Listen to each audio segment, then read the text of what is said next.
Guys আমি যাচ্ছি এখন জমিনে, আর আমার সাথে আছে খাবার। এটা আমার বাবার জন্য আমি নিয়ে যাচ্ছি। আমার বাবা জমিনে গেছে আজকে ধান লাগানি। আর আমার আশেপাশে দেখতেছেন অনেক কামলা কাজও করতেছে জমিনে। হ্যাঁ, এগুলো সারা জমিন আমাদের ক্লিপটন চা বাগানের। এই পাশে দেখেন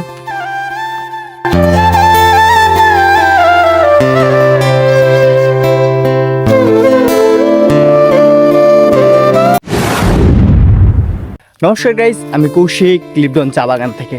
আর এখন আমি যাচ্ছি ঝুনকি জালাই নামক একটি এলাকায়। আর ঝুনকি জালায় আমাদের জমি আছে, মানে আমাদের ক্ষেত আছে আর কি। আর ক্লিপটন থেকে ঝুনকি জালাই যাওয়ার পথে রাস্তা থাকবে কিছুটা এরকম। আমার পিছনে যেমন দেখতেছেন, মানে দুই সাইডেই চারা গাছ, সামনে পিছনে আপনারা দেখতেই পারতেছেন পিছনে চারা গাছ। আর একটা মারমান্তিক একটা ব্রিজ। তো এই ব্রিজটা কিন্তু সেরা। এটা ব্রিজ না, এটা হলো একটা কালভার্ট, ছোট একটি কালভার্ট। আমি যাইতেছি সামনের দিকে। ঝুনকি জালাই যাওয়ার পরে আমি আপনাদেরকে দেখাবো যে ঝুনকি জালাইটা কেমন।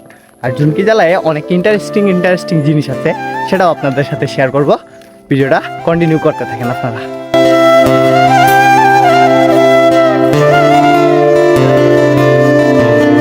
গাইস ফাইনালি চলে আসছি আমাদের জমিতে। অ্যান্ড আমার পিছনে দেখতে পারতেছেন আমাদের জমি, কিন্তু অবস্থা খুবই খারাপ। হ্যাঁ, অনেক বালু ঢুকছে। এই যে নালাটা দেখতেছেন না, এই যে নালাটার কারণে নালাতে যত বালুগুলা সব আইসা এই আমাদের জমির মধ্যে ঢুকছে। আর এই যে পাড়টা দেখতেছেন, এইটা বানাইতে 20,000 টাকার মতো খরচ হয়েছে আমাদের। তারপরও কিন্তু পানি যে সময় পড়ে, পানির ধাক্কা সব নালার বালুগুলা আমাদের এই ক্ষেতে ঢুকছে। আর ক্ষেতের অবস্থা দেখতেই পারতেছেন, খুবই অবস্থা খারাপ, খুবই বাজে একটা অবস্থা। কারণ কামলা লাগাইতে হইব, আর কামলা মনে হয় লাগাইছে। এইভাবে ক্ষেত করা হয়, কত কষ্ট কইরা ক্ষেত করা হয়। হ্যাঁ, আর মানুষের ক্ষেতগুলা দেখেন কত সুন্দর, তারা কমপ্লিট করে লইছে। তারা শুধু ধান রোপণ করবো।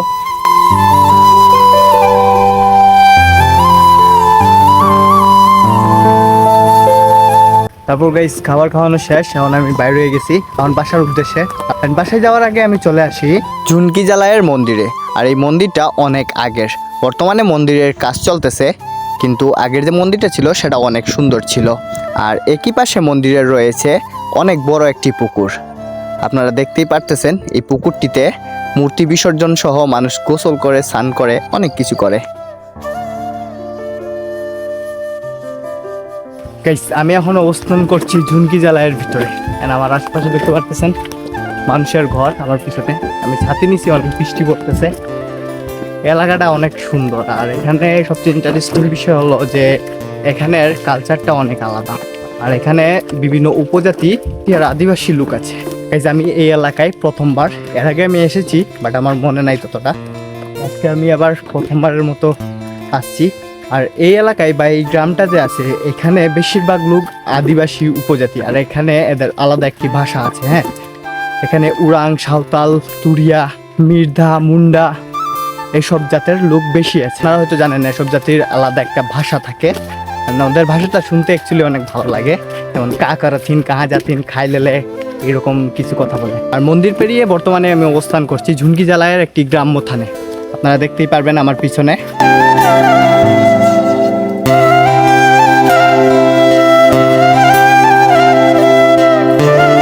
আমার পিছনে যে থানটি দেখতেছেন, এটি হলো সেই পূজার দিনে এই গ্রাম সহ আমাদের ক্লিপটন চা বাগানটা পুরাটা এরিয়া ছুটি থাকে। এখানের লোকেরা অনেক মজা করে। আর এখানে সবচেয়ে জনপ্রিয়র ভিতরে হলো ঝুমুর নাচ। এখানের লোকেরা ঝুমুর নাচ সবচেয়ে বেশি পছন্দ করে।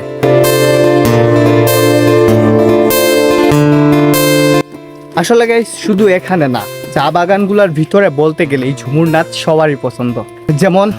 যেমন ধরেন বিয়ে থেকে শুরু করে কারো জন্মদিনের অনুষ্ঠান হলেও মানুষ বক্স এনে বক্স বাজিয়ে কত না এনজয় করে।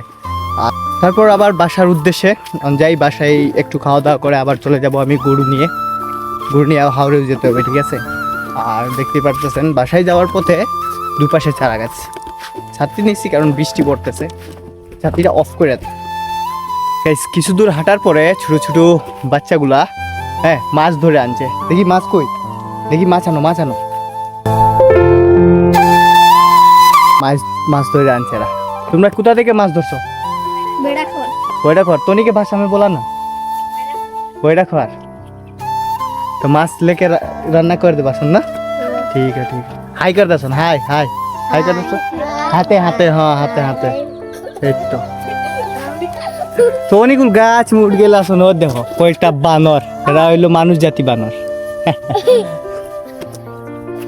এদের সাথে কথা বলতে অনেক ভালো লাগছে ভাই বুঝছেন এরা এরা যে সুন্দর ভাষা কইতে পারে ভাই এবার ভাষাটা আমি চেষ্টা করি শিখার কিন্তু আমি পারি না এই ছিল ছোট একটি ভিডিওটি কেমন লাগছে অবশ্যই বলবেন আর আমি বাসায় জায়গা ঠিক আছে অনেক দেরি হইতেছে সবসময় ভিডিও করলেই তো আর হবে না কাজও করতে হবে তাই না তো সবাই ভালো থাকবেন সুস্থ থাকবেন দেখা হবে নতুন একটি ভিডিওতে ধন্যবাদ সবাইকে